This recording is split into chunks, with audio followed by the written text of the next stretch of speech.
Just think about it for a second. Today, we see banks lending money with interest as completely normal, but a monk living in the Middle Ages condemned interest as selling something that doesn't exist. He even viewed speculation as fraud, price gouging as theft, and said, "Trade without a just price is injustice." And this man is one of the greatest figures in Western thought. Doesn't it feel like he's directly criticizing our modern financial system? Hey everyone, welcome to the Finance Sector channel. This is where money, power, and history collide, and nothing is ever as simple as it seems. Today, I'm going to tell you about St. Thomas Aquinas, one of the greatest thinkers of the Middle Ages. His ideas on economics are so profound and relevant that they feel like a direct challenge to modern banking and markets. Ready? Let's get started. Most of the time when we think about the origins of economic thought, we jump to Aristotle, then the Scholastics or the Renaissance. But in 13th century Europe, right when trade was booming and cities were growing, a powerful voice emerged. A Dominican monk who said taking interest was theft, prices must be just, and money was a tool that should never be detached from morality. He said, taking interest on money is injustice, because it is selling something that does not exist. And when you look at the world we live in, he might have understood us far better than we realize. To understand St. Thomas Aquinas, one of the most influential theologians and philosophers of the Middle Ages, you have to imagine a world that feels both familiar and alien. It's around the 1250s, 1270s. Europe is healing from the wounds of the Crusades. Universities are just being established. Trade routes are coming alive. City-states in Italy are getting wealthy. Fairs are overflowing. Bankers are emerging. Places like Paris, Bologna, and Oxford are becoming intellectual hubs.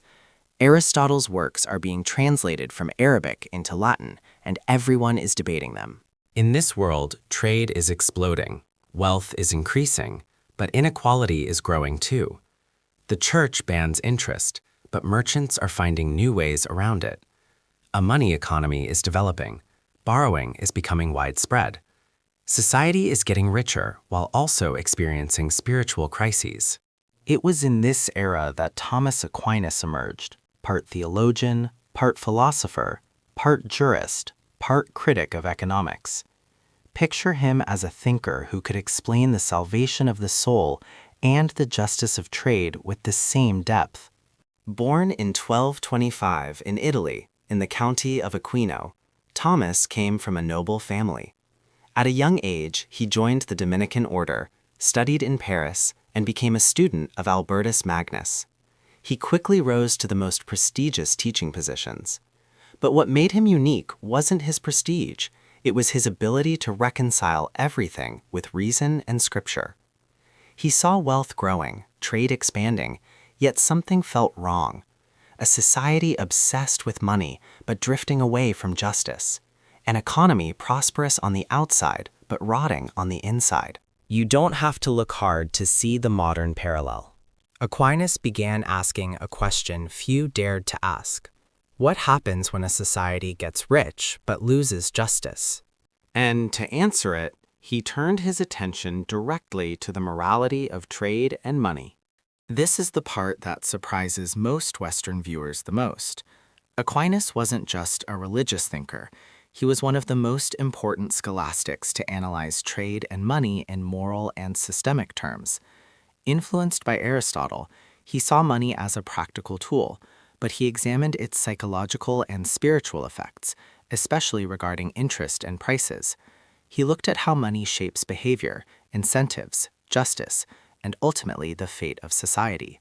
To understand his economic ideas, you first need to understand how he viewed money. For Aquinas, money wasn't meant to be worshipped or exploited. It was simply a tool, a facilitator of exchange.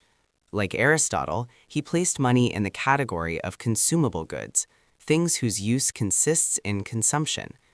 Taking interest meant selling the use of money separately, which is selling something that does not exist.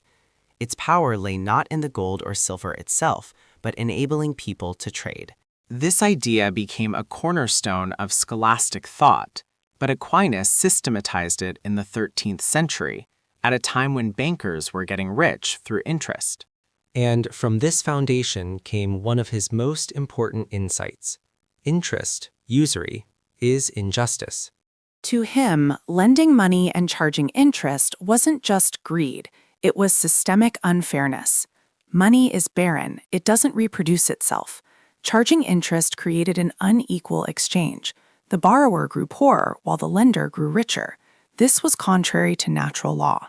But Aquinas wasn't just complaining about interest. His argument was systemic. If the ban on interest were lifted, exploitation would increase, inequality would grow, and society's balance would collapse. This critique leads to his next major idea. Trade without a just price is fraud. Aquinas had no patience for merchants who manipulated prices, inflated them in crises, or exploited a buyer's need. He saw speculative behavior not as clever strategy, but as moral corruption, profit without contribution. Raising a price because of a buyer's urgent need was theft. It was as if he thought, whoever profits from others' need commits injustice. And corruption was contagious. Once it spread, it infected markets, institutions, and society. If this sounds like commentary on modern opportunism, crisis profiteering, or monopoly pricing, yes, it is. Just written 750 years ago. But Aquinas was never anti-trade. He wasn't anti-merchant. He believed trade was natural and necessary. He believed wealth could be meaningful. His real target was dishonest trade, fraud, deception, concealing defects, or manipulating information. He believed markets only work when participants approach each other with justice, and once justice collapses, the economy collapses too. In that sense, he was one of the early thinkers to base the just price on market estimation, provided it stayed within moral limits. Another key insight was the value of private property and labor. He argued that private property was natural and beneficial because it encouraged better management. But property had to serve the common good. Hoarding wealth indefinitely without helping the poor created spiritual danger. This might sound moralistic, but the logic was straightforward. Societies grow strong when people contribute fairly. They grow weak when people exploit. But Aquinas didn't stop at individuals. He also addressed the role of the state.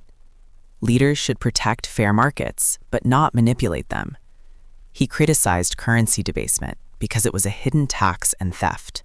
Aquinas' warnings didn't come from abstract theory, but from observing the realities of 13th century Europe. Bankers were finding loopholes around interest bans. Rulers were minting debased coins to cover deficits. Merchants were playing pricing games. Aquinas watched it all and said that without justice, prosperity cannot last. His conclusion was stark but simple. A society can survive poverty, but it cannot survive injustice. Economic collapse rarely comes from running out of resources. It comes from the breakdown of trust and justice. From this perspective, his ideas on money and trade make perfect sense.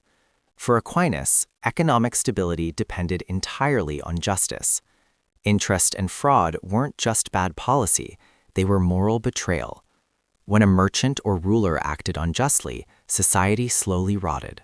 But Aquinas' view of finance went beyond interest and prices. He understood something profound about human nature.